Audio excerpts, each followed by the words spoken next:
అపోస్తలుడైనటువంటి యోహాను భక్తుడు వ్రాసినటువంటి పత్రిక 5వ అధ్యాయం 4వ వచనం. అపోస్తలుడైనటువంటి యోహాను భక్తుడు వ్రాసిన పత్రిక 5వ అధ్యాయము 4వ వచనం. నా మైక్ దేవుని మూలముగా పుట్టిన వారందరూ లోకమును జయించుదురు. లోకమును జయించిన విజయము మన విశ్వాసమే. ప్రార్థన. ప్రేమగల మా తండ్రి, ఉదయకాల సమయమున మా జీవితాలను మీ సన్నిధిలోనికి నడిపించారు. లైవ్లో వీక్షిస్తున్న ప్రియులందరిని బట్టి కూడా వందనాలు. ఈరోజు మేమందరము మీ యొద్దకు వచ్చాము. బోధిస్తున్నటువంటి మీ సేవకుడు మేమందరం కూడా నీ మాటల మీదే ఆశ పెట్టుకున్నాం. మీరు మాట్లాడే దేవుడవు, మా జీవితాలను ప్రోత్సహించేవారు, ఉజ్జీవింపజేసేవారు, సరిచేసేవారు, సత్యమందు ప్రతిష్ఠించి మీ కొరకు సాక్షులుగా నిలబెట్టుకునేవారు మీరే గనుక మీరు మా ఒక్కొక్కరితో మాట్లాడండి. వాక్యాన్ని అడ్డగిస్తున్న ప్రతి దయ్యపు క్రియలన్నిటినీ లయము చేసి మా జీవితాలను మీ మహిమ కొరకు నిలబెట్టుకోమని యేసయ్య నామమున ప్రార్థించి వేడుకుంటున్నాము తండ్రి, ఆమెన్. అపోస్తలుడైనటువంటి యోహాను భక్తుడు ఈ మాట దేవుని ఆత్మచేత వ్రాసాడు. దేవుని మూలముగా పుట్టిన వారందరూ లోకమును జయించుదురు. లోకమును జయించిన విజయము మన విశ్వాసమే. ఏమంటున్నాడు యోహాను భక్తుడు? దేవుని మూలంగా ఎవరైతే జన్మించారో వారు లోకము చేత జయించబడరు, లోకమునే జయిస్తారు. Praise the Lord. అంతేకాదు, ఈ లోకాన్ని జయించినటువంటి విజయం ఏంటిదంటే ప్రభువు మీద మనకున్నటువంటి విశ్వాసము అంటున్నాడు. వీళ్ళ క్రైస్తవులకి విశ్వాసులు అన్న మాట కూడా పదం మనం వాడతాం. ఆ మాట ఆ బ్రదర్ కూడా విశ్వాసే, ఆ సిస్టర్ కూడా విశ్వాసే అని మాట్లాడుకుంటాం. అంటే దాని అర్థమైంది, వారు కూడా క్రైస్తవులే, వారు కూడా రక్షించబడిన వారే, వారు కూడా మందిరానికి వెళ్ళేవారే అన్నటువంటి అర్థం ఆ మాటలో వస్తుంది. విశ్వాసులు అని పిలువబడుతున్నప్పటికీ కూడా చాలామంది అవిశ్వాసంలోనే బ్రతుకుతున్నటువంటి వారిగా ఉంటారు. మత సంబంధంగా వారు సంఘానికి వెళుతారు, పాటలు పాడతారు, ప్రభువుకి కూడా కానుకలను సమర్పిస్తారు. కానీ వారి జీవితంలో సమస్యలు వచ్చినప్పుడు, ఇరుకులు వచ్చినప్పుడు, ఇబ్బందులు వచ్చినప్పుడు, శోధనలు వచ్చినప్పుడు వారు విశ్వాసముతో ముందుకు నడవరు. అవిశ్వాసము చేత వారి జీవితాలను అంతం చేసుకునేవారు చాలామంది ఉంటారు. ఈ మాట, ఈ విశ్వాసం గురించి మాట్లాడుతున్నటువంటి వ్యక్తి యేసయ్య రొమ్మున ఆనుకున్నటువంటి యోహాను గారు.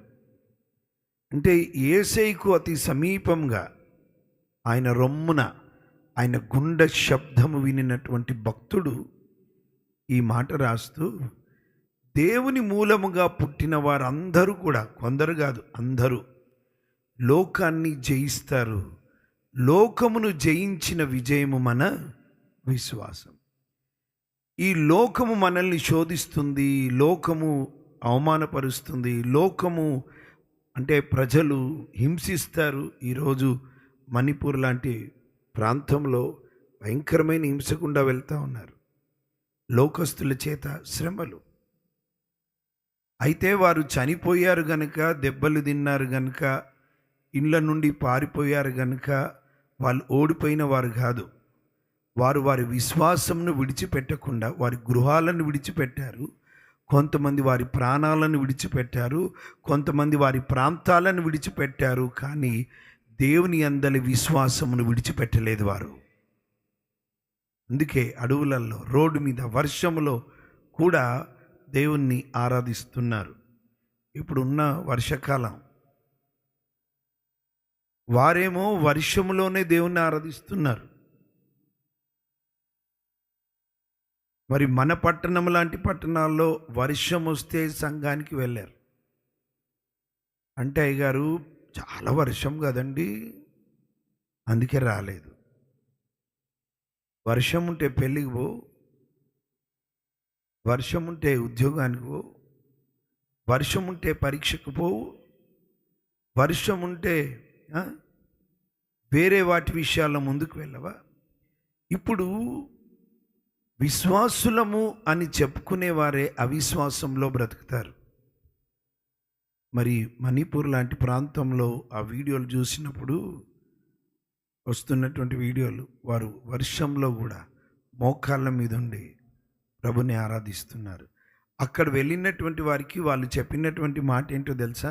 బట్టలు అవి ఇవి ఏదైనా సహాయం కొరకు వారికి చేయడానికి వెళ్ళినప్పుడు వాళ్ళు అన్నారంట, అయ్యా ఈ బట్టలు కావలసిన వనరులను మీరు తీసుకొని వస్తున్నారు, చాలా మంచిది, ఒక్క విషయం కొరకు ప్రార్థన చేయండి. దేని కొరకు అంటే, మేము మా విశ్వాసములో సన్నగిల్లిపోవద్దు, ఈ శ్రమలలో కూడా మేము మా విశ్వాసాన్ని విడిచిపెట్టకుండా ప్రభువు మీద మేము ఆధారపడాలి, అది మాకు చాలా ప్రాముఖ్యమైన అవసరత, దాని కొరకు ప్రార్థన చెయ్యండి అన్నారంట. చూడండి, శ్రమలు వస్తాయి ప్రియులారా, బాధలు వస్తాయి, ఇరుకులు వస్తాయి, ఇబ్బందులు వస్తాయి, అవమానాలు వస్తాయి, హేళన వస్తాయి. వాటన్నిటిలో అవిశ్వాసులు పడిపోతారు. విశ్వాసంలో ఉన్నవారు ఇంకా ప్రభువుకి దగ్గరవుతారు. ఎదుర్కొంటున్న శోధనలన్నిటినీ యేసు నామమున జయిస్తారు. ఆ లోకమును జయించిన విజయము మన విశ్వాసమే. ఎవరి మీద విశ్వాసము? నజరేయుడైన యేసయ్య మీద విశ్వాసం. విశ్వాసములో నువ్వు ఎదుగుతుంటే ప్రియులారా, విజయాలు మన సొంతమైపోతాయి. ఆమెన్ చెప్పండి, హల్లెలూయా. విశ్వాసము క్రైస్తవ జీవితంలో చాలా ప్రాముఖ్యమైనది. మీకు ఒక మాట అడుగుతాను, యేసు ప్రభు ఈ లోకంలో జన్మించినప్పుడు మీరు చూసారా? ఆయన ఎదుగుతున్నప్పుడు మీరు చూసారా? ఆయన అద్భుతాలను మీరు చూసారా? ఆయన శ్రమలను మీరు చూసారా? ఆయన చనిపోవడం మీరు చూసారా? పాతి పెట్టబడడం మీరు చూసారా? తిరిగి లేవడం చూసారా? ఆరోహణం అవడం చూసారా? మరి ఎట్లా నమ్ముతున్నారు? ఇది కదా విశ్వాసం అంటే.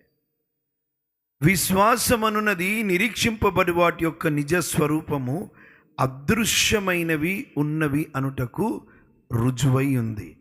దేవుని వాక్యాన్ని నమ్మాం మనం, అంతే. సువార్త ప్రకటించబడినప్పుడు మనం నమ్మాము, విశ్వాసం ఉంచాము. విశ్వాసం ద్వారా ప్రభుని మన హృదయంలోనికి రమ్మని ఆహ్వానించాము, రక్షించబడ్డాము, బాప్తిస్మం తీసుకున్నాము, రక్షించబడ్డాము. ఇప్పుడు మనకు ఖచ్చితంగా తెలుసు మనం పరలోకానికే వెళ్తాము అని. Praise the Lord. ఇదంతా విశ్వాసమే. యేసు ప్రభుని సొంత రక్షకునిగా అంగీకరించేంత వరకు కాదు, అంతవరకే కాదు విశ్వాసం. ఈ జీవితంలో చివరి శ్వాస మనం పీల్చేంత వరకు కూడా మన జీవితంలో విశ్వాసము కావాలి. లోకాన్ని జయించిన విజయము మన విశ్వాసమే. విశ్వాసము లేకుండా దేవునికి ఇష్టులయ్యుండుట అసాధ్యమంట. దేవుడు మనల్ని ఇష్టపడాలంటే, దేవుడు మనల్ని అంగీకరించాలంటే, దేవుడు మన ప్రార్థనలకు జవాబు ఇవ్వాలంటే, మన వ్యక్తిగత, కుటుంబ, సంఘ పరిచర్యలలో దేవుడు కదలాలంటే ప్రాముఖ్యమైనది విశ్వాసము. విశ్వాసం. చాలామంది విశ్వాసము వారి జీవితంలో కలిగి ఉండరు. విశ్వాసమును ఎలా పొందుకోగలము? విశ్వాసములో అంచెలంచెలుగా ఎలా ఎదగగలము? అంచెలంచెలుగా అంటే, వాక్యము, యేసుక్రీస్తు ప్రభువును బట్టి వాక్యము వినుట వలన విశ్వాసం వస్తుంది. అందుకే రోజు దేవుని వాక్యాన్ని చదవడము, ధ్యానించడం నేర్చుకోవాలి.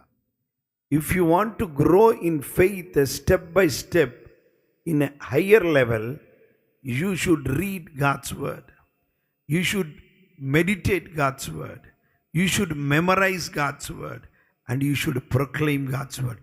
విశ్వాసంలో నువ్వు ఎదగాలంటే దేవుని వాక్యాన్ని చదవాలి, దేవుని వాక్యాన్ని ధ్యానించాలి, దేవుని వాక్యాన్ని కంఠత చేయాలి, దేవుని వాక్యాన్ని ప్రకటించడం నేర్చుకోవాలి. ఆయన యొద్దకు వచ్చేవాడు ఏమని నమ్మాలంటే, ముందు ఆయన ఉన్నాడని నమ్మాలి. ఇది అందరం నమ్ముతాం, డౌట్ లేదు. ఆయన ఉన్నాడని నమ్మినాం కనుక ఈడి వరకు వచ్చాం. ఆయన ఉన్నాడని అందరం నమ్ముతాం. ఆయన ఉన్నాడని నమ్మి ప్రభుని అంగీకరించాం, రక్షించబడ్డాం. అంతటి వరకే అయిపోలే. ఆయన ఉన్నాడనియు తనకు మొరపెట్టు వారందరికీ ఫలము దయచేస్తాడని నమ్మవలెను కదా. ఈ రెండు. చాలామంది దేవుడు ఉన్నాడని నమ్ముతారు, కానీ నేను ప్రార్థిస్తే ప్రతిఫలం ఇస్తాడని నమ్మరు. ప్రార్థన చేస్తారా? చేస్తారు. వారి పెదవులే ప్రార్థిస్తే కానీ గుండె లోతుల్లోంచి విశ్వాసము కనపరచబడదు. అందుకే ఎన్ని ప్రార్థనలు చేసినా వారి ప్రార్థనకు జవాబు రాదు, వారు జయము పొందుకోలేరు. ఈ ఉదయకాల సమయమున దేవుణ్ణి మనము సంతోషపెట్టాలంటే విశ్వాసము, దేవుని ద్వారా మనము సంతోషపడాలంటే, మనం కార్యాలను చూడాలంటే ఆయన ఫలం ఇస్తాడని నమ్మవలెను కదా, అంటే దానికి కూడా విశ్వాసమే. ఈరోజు విశ్వాసం గురించినటువంటి సంగతులు కొన్ని మనము తెలుసుకోవడానికి ముందుకు వెళ్తున్నాం. రండి నాతో పాటు మీ బైబిల్ గ్రంథములను. మత్తయి సువార్త 17వ అధ్యాయము 20-21 వచనం. ఇక్కడ జరిగినటువంటి సంఘటన గురించి కొంత చెప్తాను, వచనం పోదాం. యేసుక్రీస్తు ప్రభు రూపాంతరం పొంది కొండ దిగి వస్తున్న సమయంలో ఆయనతో పాటు పేతురు, యోహాను, యాకోబులు ఉన్నారు. కొండ దిగి రాగానే అక్కడ కొంత గలిబిలి జరుగుతూ ఉంది. యేసయ్య రాగానే ఒక తండ్రి పరిగెత్తుకుంటూ వచ్చి అన్నాడు, మోకాల్లోని ప్రభువా, నా కుమారుని కరుణించయ్యా, వాడు చాంద్రరోగి అయి మిక్కిలి బాధపడుచున్నాడు, అగ్నిలో నీళ్ళలో పడుతుంటాడు. 16వ వచనంలో, నీ శిష్యుల యొద్దకు నీకు దగ్గరగా ఉంటారు కదా వీళ్ళు, నీతోనే నడుస్తారు, నీతోనే ఉంటారు, నీతోనే అక్కడే పడుకుంటారు, నీతోనే పరిచర్లో ఉంటారు. నీవు లేని సమయంలో నీ శిష్యులు ఉన్నారు, వాళ్ళు అదే రకమైన ప్రభావంతో ఉంటారని, నా కొడుకును వారు బాగు చేస్తారని వారిని నేను నీ శిష్యుల యొద్దకు తీసుకుని వచ్చి తిని కానీ అన్నమాట ఎంత భయంకరమో చూడండి. నీ శిష్యులు బాగు చేస్తారని తీసుకువచ్చి తిని కానీ, బట్ వారు వానిని స్వస్థపరచలేకపోయిరని చెప్పి, వాళ్ళ నాన్న ఒక కంప్లైంట్ చేసిండు శిష్యుల మీద. అయ్యా, నువ్వు లేవు, ఈ సమయంలో నీ శిష్యులు ఉన్నారని, నా కొడుకు వాడు బాగుపడాలని ఎంతో ఆశతో నీ శిష్యుల దగ్గరికి తీసుకొని వచ్చాను, వారు వానిని స్వస్థపరచలేకపోయిరి. నేను అనుకుంటాను ఆ మాట తండ్రి అంటున్నప్పుడు యేసయ్యతో శిష్యులు తలదించుకొని ఉండొచ్చు. ఎందుకంటే వాళ్ళు అద్భుతం చేయలేకపోయారు, స్వస్థత చేయలేకపోయారు.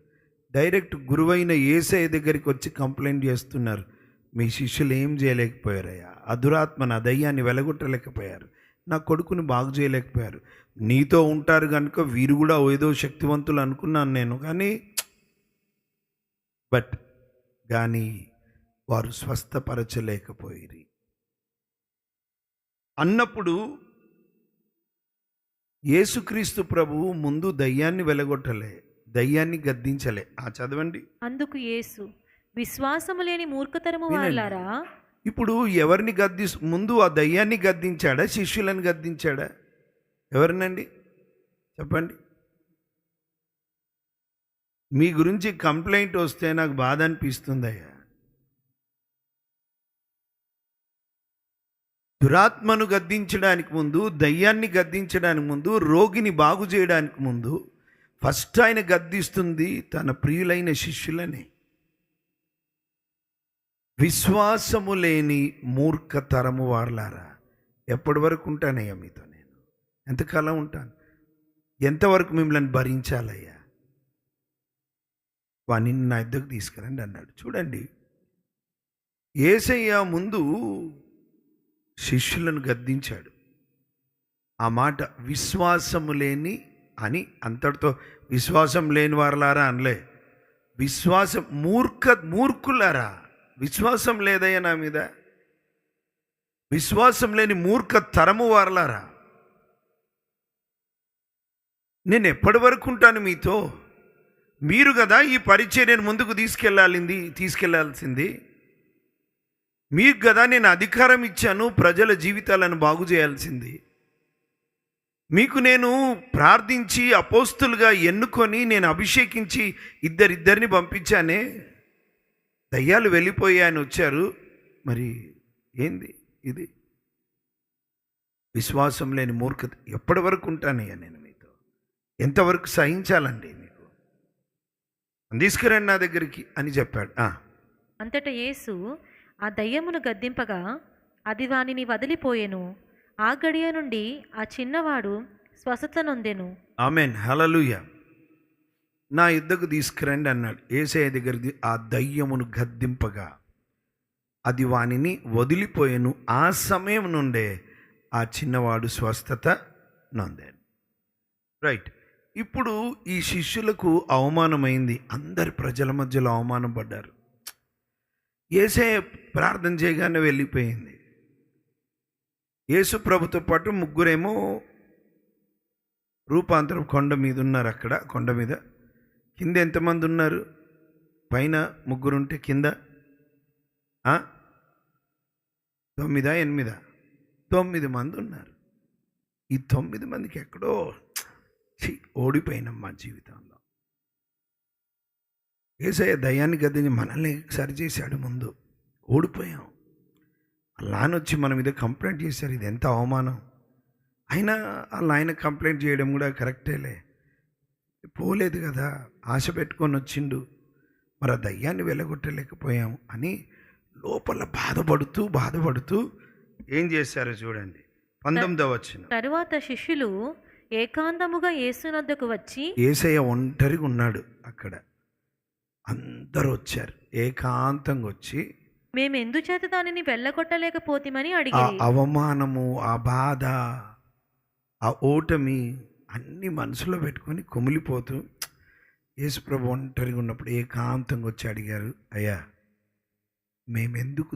మేమెందుచేత దానిని వెళ్ళగొట్టలేకపోతే? అసలు ఎందుకు పోలే? ముందు మేము ప్రార్థించినప్పుడు దయ్యాలు పోయినాయి, ఇప్పుడు ఎందుకు పోలేదు అని అడిగారు. ప్రియులారా, ఇది గుర్తుంచుకోండి. మీ జీవితంలో కూడా దేవుని సన్నిధికి వెళ్ళి ప్రార్థించినప్పుడు అద్భుతము జరగకపోతే, దేవుడు అద్భుతం చేయడు, దేవుడు అంతేగా నా బ్రతికింతే కాదు, అసలు ఎందుకు పోవట్లేదు ప్రభువా? ఎందుకు నా జీవితంలో అద్భుతం జరగట్లేదు? ఎందుకు నా కుటుంబంలో అద్భుతం జరగట్లేదు? ఎందుకు నా పిల్లల వివాహం విషయంలో అద్భుతం జరగట్లేదు? ఎందుకు ఉద్యోగ విషయంలో అద్భుతం జరగట్లేదు? ఎందుకు సంతానము కలగట్లేదు? ఎందుకు నా ఆలోచనలు సఫలం అవ్వట్లేదని ఒంటరిగా వెళ్ళడం నేర్చుకోవాలి. ప్రభు దగ్గరికి వెళ్ళి అడగాలండి. వీ షుడ్ ఆస్క్ గాడ్, ప్రభువా మా పరిచర్యలు ఎందుకు విస్తరించబడతలేవయ్యా? ఎందుకు ఇంకా మేము జన సమూహాలుగా ప్రజల్ని ఎద్దకు రావట్లేదు? మేము అన్నీ చేస్తున్నామే, ఎందుకు అద్భుతం జరగట్లేదు? ఎందుకు నీ కార్యాలు మేము చూడట్లేదు? ఎందుకు నా కుటుంబం ఇంకా ఆశీర్వదింపబడట్లేదు? ఎందుకు నాకు ఈ అనారోగ్యం పోవట్లేదు? ఎందుకు నా పిల్లల పెళ్ళిళ్ళు కావట్లేదు? ఎందుకు నాకు ఉద్యోగం రావట్లేదు? ఎందుకు నా కుటుంబంలో సమస్యలు ఉన్నాయి? ఎందుకు ఈ అనారోగ్యం పోవట్లేదు? ఎందుకు ఈ అప్పులు పోవట్లేదు? ఎందుకు ఈ ఆవేదనలు పోవట్లేదని ఒంటరిగా దేవుని దగ్గరికి వెళ్ళి అడగడము నేర్చుకోవాలి. ఇక అంతేలే, దేవుడు చేయడేమో, నా తలరా తింతేలే కాదు, వెళ్ళాడు. ఎందుకయ్యా? ఎందుకు? What is the problem in me? నాలో ఏంటి సమస్య? ఎందుకు జరగట్లేదు నీ కార్యం నా జీవితం? శిష్యులు వెళ్ళి వారి అవమానం, బాధ, అందరి ముందు గద్దించాడు, దుఃఖం. ఇక్కడ తెలుసుకోవాల్సిన గొప్ప విషయం ఏంటంటే, యేసుప్రభు అందరి ముందే గద్దించాడా లేదా వారిని? ఆయన తగ్గించుకొని పోయి ఎందుకు తిట్టినవయ్యా అని అడగలే, ఎందుకు ఎలగొట్టలేకపోయామయ్యా అని అడిగారు. ఒకవేళ దైవజనులు అందరి ముందు ఎవరినైనా తిట్టారనుకోండి, ఇక నిజమైన శిష్యులు గానోళ్ళు వెళ్ళిపోతారు తిడితే. నిజమైన శిష్యులు ఏం చేస్తారు? తమ తప్పును తెలుసుకుంటారు. అది సూత్రం. అన్న తిట్టిండు, అన్న అందరి ముందు నన్ను అన్నాడు, మరి అందరి ముందు తప్పు చేస్తే అందరి ముందే అంటారు. ఆ పని సరిగా చేయకపోతే అందరి ముందే అంటారు. ఒంటరిగా ఉన్నప్పుడు, అన్న మరి తిట్టావు కదా, ఆ పని ఇంకెట్లా చేయమంటావు దాన్ని, నాకు అంతే తెలుసు, ఇంకేమైనా అట్లా అడుగుతారు ఎవరైనా? విశ్వాసులను దైవజనుడు కొంచెం తిట్టాడు అనుకోండి, హట్ మీరే ఉన్నారా, వేరే చర్చలు లేదా? ఎవరు పడడానికి ఇష్టపడరు. కానీ శిష్యులలో ఒక అద్భుతమైన గుణం చూసాం. అంతమంది జనసమూహంలో యేసయ్య దయ్యాన్ని గద్దించడానికి ముందు వాళ్ళని గద్దిస్తే, ఒంటరిగా ఉన్నప్పుడు ఎందుకు తిట్టినవయ్యా, అట్లా అవసరమా, అంతమంది మాకు ఇజ్జత్ లేదా, మాకు సిగ్గు లేదా, మేము ఇది కాదా, మాకు వాల్యూ, తగ్గించుకొని వచ్చి అడుగుతున్నారు, మేము ఎందుకు వెళ్ళి. అది చెప్పయ్యా, what is the problem in us?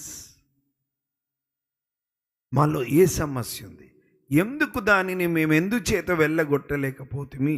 ఈరోజు నీ జీవితంలో దేవుని సన్నిధికి వెళ్ళి ఒంటరిగా అడుగు, ఎందుకు మా జీవితంలో అద్భుతాలు జరగట్లేదయ్యా? ఎందుకు మా పిల్లల పెళ్ళికి ద్వారాలు తెరవబడట్లేదయ్యా? ఎందుకు నేను ఓటమి పాలవుతున్నానయ్యా? ఎందుకు మా పరిచర్యలు విస్తరింపబడట్లేదయ్యా? ఎందుకు మా కుటుంబాల్లో అద్భుతాలు జరగట్లేదయ్యా? ఎందుకు మా ప్రార్థనకు జవాబు రావట్లేదయ్యా? ఎందుకు మా పాత బస్తీలో ఆత్మలు రక్షించబడట్లేదయ్యా? ఎందుకయ్యా చెప్పు అని దేవుని దగ్గరికి ఒంటరిగా వెళ్ళాలా? సంఘ సమస్యకి సంఘమంతా వెళ్ళాలా? కుటుంబ సమస్యకి కుటుంబం అంతా అడగాల? వ్యక్తిగత సమస్యకి వ్యక్తిగతంగా అడగాల? లేదా కుటుంబం పక్షంన నువ్వన్న ఒంటరిగా పోయి, నా భర్త జీవితంలో, నా పిల్లల జీవితంలో, నా భార్య జీవితంలో ఎందుకు అద్భుతము జరగట్లేదు? ఎందుకు మా కుటుంబాల్లో గొడవలు అవుతున్నాయ్యా? ఏ దాని వల్లనయ్యా? నా నోరా, నా మాటనా, లేకపోతే నా ప్రవర్తననా, నా నడకనా, నా పడకన? What is the problem? ఇది అడగరు ఎవరిని. దేవుని సేవకుడి దగ్గర ప్రార్థన చేసుకున్నాం, ఆయన పవర్ఫుల్ కాదు అందుకే ఏం జరగట్లేదు కాదు.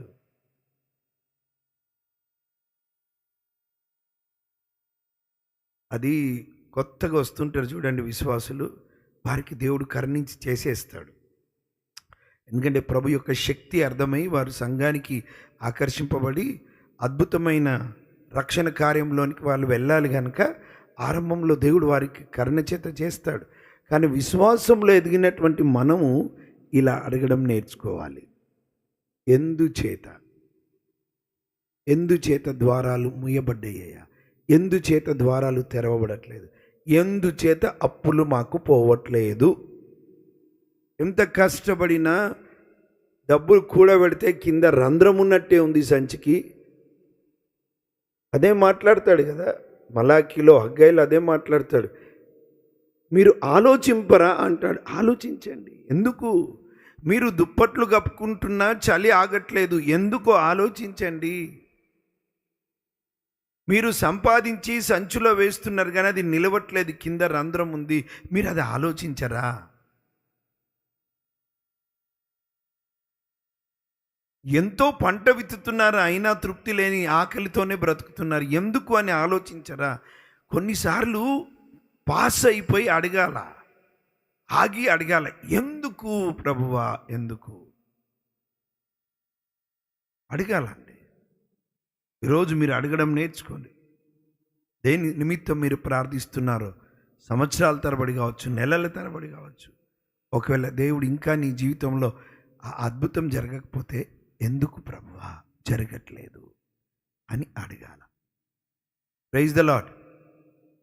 హల్లెలూయా. యేసయ్య ఎంత మంచోడో తెలుసా? అట్లా అడిగేవారికి చక్కగా కూర్చోబెట్టి ఎక్స్ప్లెయిన్ చేస్తాడు ఆయన. He loves to teach his people. Yesayya మంచి బోధకుడు. ఒకవేళ వారు అడగకపోతే ఈరోజు ఈ సత్యం మనకు అర్థమయ్యేది కాదు. దేవునికి స్తోత్రం. ఆ రోజు శిష్యులు అడిగారు, యేసయ్య జవాబు ఇచ్చాడు. ఆ జవాబు ఇప్పుడు మనకు ప్లస్ పాయింట్ అయింది. ఇప్పుడు మనకు ఆశీర్వాదకరంగా ఉంది ఆ జవాబు. వాళ్ళు వెళ్ళి అడిగారు. చూడండి. అందుకాయన మీ అల్ప విశ్వాసము చేతనే, మీ స్వల్ప విశ్వాసము చేతనే. ఎందుకు? చూడండి జవాబు ఇచ్చాడు. మేమెందుకు ఆ దురాత్మన దయ్యాన్ని వెళ్ళగొట్టలేకపోతుమి? యేసుప్రభు అన్నాడు, మీ అల్ప విశ్వాసము చేతనే. ముందన్నాడు విశ్వాసం లేని మూర్ఖతరం వారలారా అన్నాడు. ఇప్పుడు అన్నాడు మీకు విశ్వాసులే కానీ చాలా తక్కువ విశ్వాసం, స్వల్ప విశ్వాసం. అందుచేతనే అన్నాడు. అంటే ఇక్కడ ప్రాబ్లం దయ్యము పోకపోవడానికి కారణం ఏంటిది?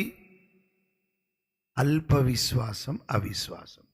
మన జీవితంలో కూడా దేవుని కార్యాలు జరగకపోవడానికి విశ్వాసము లేకపోవడము లేదా బలహీనమైన విశ్వాసము కలిగి ఉండడము. అల్ప విశ్వాసం అంటే బలహీనమైన విశ్వాసం. మరి బైబిల్ పట్టుకుంటాం, చర్చకు తీసుకెళ్తాం, అది చేతుల మట్టుకే, గుండెల్లోనికి రావాలి ఈ వాక్యం. మళ్ళీ ఇంటికి రాగానే మళ్ళీ అది సెల్ఫే. కొంతమంది రోజు చదివే అలవాటు ఉంటుంది, వారిని బట్టి దేవునికి మహిమ కలుగును గాక. కొంతమందికి అసలు బైబిల్ మళ్ళీ ఆదివారమే దుమ్ము దులిపి తీసుకొని వస్తారు, మళ్ళీ సెల్ఫే. కొంతమంది చదువుతారు కానీ దాన్ని నమ్మరు. అది మా జీవితంలో జరుగుతాయి అని నమ్మరు వాళ్ళు. అదో ప్రాబ్లం. ఇప్పుడు ఏమంటున్నాడు? యేసు ప్రభు లాంటి అద్భుతమైన బోధకుడి దగ్గర ఉండి ఇంకా అవిశ్వాసంతోనే ఉన్నారు. ఇప్పుడు యేసు ప్రభు ఒక ఎగ్జాంపుల్ కూడా ఇస్తున్నాడు చక్కగా. ఒక జవాబు ఏమిచ్చాడు? ఎందుకు మేము వెళ్ళగొట్టలేకపోతామంటే మీ అల్ప విశ్వాసమే అని కొంచెం ఇంకా ఎక్స్ప్లెయిన్ చేస్తున్నాడు మంచి బోధకుడు. మీకు ఆవగింజంత విశ్వాసం ఉండిన ఎడల, ఆవగింజ చిన్నదే. వినండి, ఆవగింజ చాలా చిన్నదే. స్త్రీలకు తెలుసు ఆవగింజ, కానీ దాంట్లో జీవముంది. ఆవగింజలో జీవముంది. ఆవగింజంత విశ్వాసం ఉండిన ఎడలనంట. ఇప్పుడు చూడండి, ఆవగింజ ఎంత చిన్నది. యేసు ప్రభు చెబుతున్నది చూడండి. ఈ కొండ, ఆవగింజ కొండ దగ్గర ఎంతండి? పెద్ద కొండ దగ్గర ఆవగింజ ఎంత? గాలి వస్తే ఎగిరిపోతుంది. ఆవగింజంత విశ్వాసం ఉండిన ఎడల ఈ కొండను చూచి ఇక్కడ నుండి అక్కడికి పొమ్మనగానే అది పోవును. ఇది చూడండి, ఇక్కడ కొండ సమస్యలకు సూచనగా ఉంది. సమస్యలు, బాధలు, అప్పులు, అవమానాలు, వేదన, భవిష్యత్తు గురించిన భయం. కొండ మన మీద ఉన్నట్టే, మన ముందున్నట్టే. పరిస్థితులన్నీ మన కళ్ళ ముందుంటాయి, కదిలించబడవవి. అక్కడే తిష్ట వేసుకొని కూర్చున్నట్టుగా ఉంటాయి. కొండ ఎట్లయితే ప్రతిసారి అక్కడే ఉంటుందో అదే స్థలంలో మన కనుల ముందు సమస్యలు తిష్ట వేసుకొని కూర్చుంటాయి. ద్వారాలు మూయబడి ఉంటాయి, అద్భుతాలు జరగవు, ఆశ్చర్యక్రియలు జరగవు, మన జీవితాల్లో జరగవు, కుటుంబాల్లో జరగవు, సంఘంలో జరగవు, మన పరిచర్యలో జరగవు, మన ప్రాంతాల్లో జరగవు. తిష్ట వేసుకొని కూర్చున్నట్టుగానే ఉంటారు. ఎందుకో తెలుసా? అది కూడా బలమైందే కొండ. కానీ ఇక్కడ యేసయ్య ఏమంటున్నాడు తెలుసా? అంత బలమైన కొండ ఇక్కడ నుండి అక్కడికి పొమ్మంటే పోతుంది. దానికి కావలసింది కొండంత విశ్వాసం కాదు, ఆవగింజంత విశ్వాసం. ఆవగింజంత విశ్వాసం మీకు ఉండిన ఎడల ఈ కొండను చూచి ఇక్కడ నుండి అక్కడికి పొమ్మంటే పోను అని. మీకు అసాధ్యమైనది ఏదియూ నుండదని నిశ్చయముగా మీతో చెప్పుచున్నానని వారితో ఇది అనెను. ఒక అద్భుతమైన మాట అండి బైబిల్లో. నిజానికి దేవుడు తన గురించి తాను చెప్పుకున్న విషయం ఏంటో తెలుసా? యెహోవాకు అసాధ్యమైనది ఏదైనా ఉన్నదా? దేవుడు తన గురించి చెప్పుకున్నాడు. ఏమనుకుంటుంది శారమ్మ? అంటే నీకు 100 సంవత్సరాలు వచ్చి ఆమెకు 90 సంవత్సరాలు వస్తే పిల్లల్ని నేను దయచేయలేను అనుకుంటుందా? అంటే వైద్యులు కారని చెప్పారని నన్ను, పరమ వైద్యుడైన నన్ను తక్కువ అంచనా వేస్తుందా? నువ్వు వేశావు, నువ్వు నవ్వావు, ఇప్పుడు శారమ్మ నవ్వుతుంది. ఏమనుకుంటున్నారు? యెహోవాకు అసాధ్యమైనది ఏదైనా ఉన్నదా అని ప్రభువే అన్నాడు. అంతేకాదు మోషేతో మాట్లాడుతూ అన్నాడు, అయ్యా వీళ్ళని నేనేమన్నా కన్నానా? ఏంటి తలనొప్పి నాకు? వీళ్ళని కన్నానా? బెటర్ నాకు కాదు వీళ్ళని నడిపించడం, నన్ను చంపేయి అన్నాడు మోషే. నన్ను చంపేయ్యా. ఎక్కడి నుంచి తేవాళ్ళకి? వీళ్ళకి ఎన్ని మేకలు, ఎన్ని గొర్రెలు, ఎన్ని చేపలు కావాలి? వీళ్ళు మామూలుగా సనుక్కుంటూ కూర్చున్నారంటే వీళ్ళు మామూలుగా తినే రకాలు కాదు. వీళ్ళు సనుగుతూ ఉన్నారు. మాకు ఆకుకూరలు లేవు, మాకు ఉల్లిగడ్డలు లేవు, అల్లం లేవు, చేపలు లేవు. అక్కడ అన్నీ ఉండే. ఎక్కడుండే అవన్నీ? మరి అక్కడ తన్నులు కూడా ఉండే కదా, భారం కూడా ఉండే కదా, భారమైన పని చేపిస్తుండే కదా. దేవుడు తన కృప చేత విడిపించాడు కదా, అన్ని కార్యాలు మీ కనుల ముందు చేశాడు కదా. ఇంకా ఆయన మీద విశ్వాసం లేదా? మోషే సరే వాళ్ళకంటే పోనీ అయ్యా, నిన్ను నేను ఎన్నుకున్నాను, ఏర్పాటు చేసుకున్నాను. ఇప్పుడు ఆ పెద్ద సమస్య అనుకుంటున్నావు నువ్వు. వీళ్ళకి ఎక్కడి నుంచి తేవాలా మాంసం అని? 1 రోజులు ఇస్తా వీళ్ళకి అని ఏమన్నాడు? నా బాహుబలం ఏమైనా తక్కువైనదా? ప్రియులారా, మన జీవితం, ఒక భక్తుడు అంటాడు, ఆ మాటలు నన్ను బలపరిచాయి కూడా. When you want to do something for the glory of God, దేవుని కొరకు ఏదైనా ఆయన మహిమ కొరకును ఒక పనిని మొదలుపెట్టినప్పుడు, don't look into your pocket, look into God's pocket అన్నాడు. దేవుని మహిమ కొరకు నువ్వు ఏదైనా పని మొదలుపెట్టినప్పుడు నీ పర్సును చూసుకుంటే నిరుత్సాహమైపోతావు, నీ పర్సును చూసుకుంటే భయపడిపోతావు. దేవుని కొరకు పని మొదలు పెడుతున్నావు కదా, నీ పర్సు చూడకురా బాబు, ప్రభు పర్సు చూడు, అది పొంగి పొర్లుచున్నది. ఆయన సమృద్ధి ఆగిపోదు, ఆయన బ్యాంక్ ఎప్పుడూ క్లోజ్ అయి ఉండదు, ఆయన ఏటీఎంలో డబ్బులు అయిపోవు. పని చేస్తలేదు అని రాదు. 24/7 దేవుడు తన ప్రజలకు సహాయం చేయడానికి, తన కృప ద్వారా సహాయం చేయడానికి అందుబాటులో ఉన్న దేవుడు అండి. ఏటీఎం అంటారు, నేను అనుకుంటాను, నాది నాకు. Any T time, G God, any time God in my life, any time God. ATG, not ATM, ATG, any time God, he is ready to help us. లేకపోతే ఇట్లా కూడా అనొచ్చు, ATGM, any time God's money in our life, is a provider. ఇప్పుడు యేసు ప్రభు అంటున్నాడు, నాకు అసాధ్యమైనది ఏదైనా ఉన్నదా, నా బాహుబలం ఏమైనా తక్కువైనదా అంటూ ఇప్పుడు ఒక అద్భుతమైన మాట మాట్లాడుతున్నాడు. ఒకవేళ ఆవగింజంత విశ్వాసము మీకుంటే ఈ కొండ ఇక్కడ నుండి వెళ్ళి అక్కడ పడమంటే పడుతుంది. మీకు కూడా అసాధ్యమైనది ఏదియూ నుండదని ఖచ్చితంగా, చదువునాన, నిశ్చయముగా మీతో చెప్పుచున్నానని వారితో అన్నాడు. ఆ మాట చదువునాను. మీకు అసాధ్యమైనది ఏదియు నుండదని, మీకు అసాధ్యమైనది ఏదియూ నుండదని నిశ్చయముగా మీతో చెప్పుచున్నానని వారితో అనేను. యేసయ్య మాటలో ఒక్క పొల్లైన తప్పుద్దా? అబద్ధమాడుటకు నేను నరమాత్రుడని కాను అన్నాడు. మీకు కూడా అసాధ్యమైనది ఉండదు. ఎప్పుడు? ఆవగింజంత విశ్వాసం ఉన్నప్పుడు. ఇక్కడ నుండి కొండ వెళ్ళి అక్కడ పడమంటే పడుతుంది అంటున్నాడు.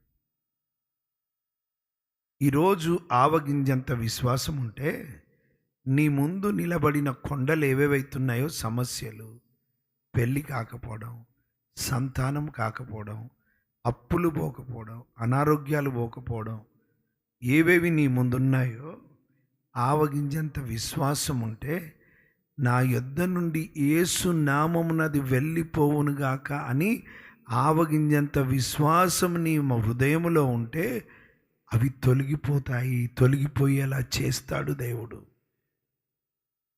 హల్లెలూయా. ఎస్.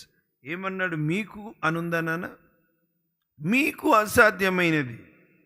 మరి ఎవరనాలా? ఇక్కడ ఈ కొండ ఇక్కడ నుండి వెళ్ళి అక్కడ బొమ్మను ఎవరనాలా అంటున్నాడు? శిష్యులనాలా. ఇప్పుడు ఎవరనాలా? నీ జీవితంలో కొండ లాంటి సమస్యలు పెట్టుకున్నావు. ఇప్పుడు ఆ కొండ నీ జీవితంలో వెళ్ళిపోవాలంటే ఎవరనాలా? ఆ మాట ఎవరనాలా? నువ్వే. యేసు నామమున విశ్వాసం ఉంచి ఏ కొండనైతే నీకు నెమ్మది లేకుండా చేస్తుందో, ఏ కొండనైతే నీకు చీకటిగా మారిందో, ఏ కొండనైతే నీకు భయపెట్టిస్తుందో, ఏ కొండనైతే నీకు వెలుగు ప్రకాశింపకుండా చేస్తుందో, ఏ కొండ అయితే నీ హృదయంలో నెమ్మదిని దొంగిలిస్తుందో, ఆ కొండని యేసు నామమున నా జీవితంలోంచి తొలగిపోయేసు నామమునని ఆవగింజంత విశ్వాసం ఉంటే, ప్రభు అన్నాడు, నిశ్చయంగా చెప్తున్నాను, అది జరుగుద్ది. ఇప్పుడు ప్రాబ్లం పెద్దదిగా చేసుకోవద్దు. చాలా పెద్ద ప్రాబ్లం, అందుకే పోవట్లేదు కాదు. పెద్ద ప్రాబ్లం కాబట్టి పోవట్లేదు కాదు. ఆవగింజంత విశ్వాసం లేదు, అందుకు పోవట్లేదు. ఆవగింజంత విశ్వాసం. విశ్వాసము దేన్నైనా చేయగలదు ప్రియులారా. అందుకే అన్నాడు యోహాను భక్తుడు, మన విజయము మన విశ్వాసమే.